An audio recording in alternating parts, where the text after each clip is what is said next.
Hi friends, அஸ்ஸலாமு அலைக்கும். இன்னைக்கு நம்ம இந்த வீடியோவில் என்ன பார்க்க போகிறோம்? கர்நாடகா ஸ்டைல் கோழி பஜ்ஜி பார்க்க போகிறோம். இன்னைக்கு இஃப்தாருக்கு இதுதான் செஞ்சோம். ரொம்ப ஈஸியான மெத்தடு, ரொம்ப ஈஸியாக செஞ்சிடலாம். இப்போ இந்த ரெசிபியை எப்படி செய்யலாம்னு பார்க்கலாம் வாங்க. இதுக்கு ஒரு பவுல் எடுத்துக்கிங்க. மைதா மாவு 2 கப் போட்டுக்கிங்க. கொஞ்சம் சால்ட்டு போட்டுக்கணும். தண்ணி ஊற்றி நல்லா கலக்கிக்கணும். நல்லா கெட்டி பார்த்து கலக்கிங்க. ரொம்ப கெட்டியாகவும் இல்லாமல் ரொம்ப தண்ணியாகவும் இல்லாமல் ஓரளவுக்கு கலக்கிக்கிங்க. நல்லா கலக்கி முடிஞ்சு சோடாப்பூ கொஞ்சம் போடுங்க. சோடாப்பூ மெயின் தயிர் போட்டுக்கணும். தயிர் ஊற்றினா தான் ரொம்ப சூப்பராக வரும்.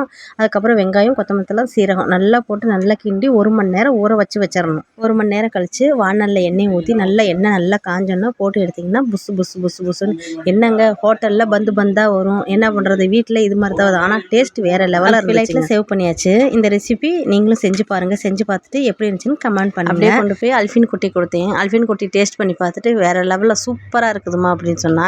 இந்த வீடியோ பிடிச்சிருந்துச்சுன்னா லைக் பண்ணுங்கள், ஷேர் பண்ணுங்கள், சப்ஸ்கிரைப் பண்ணுங்கள்.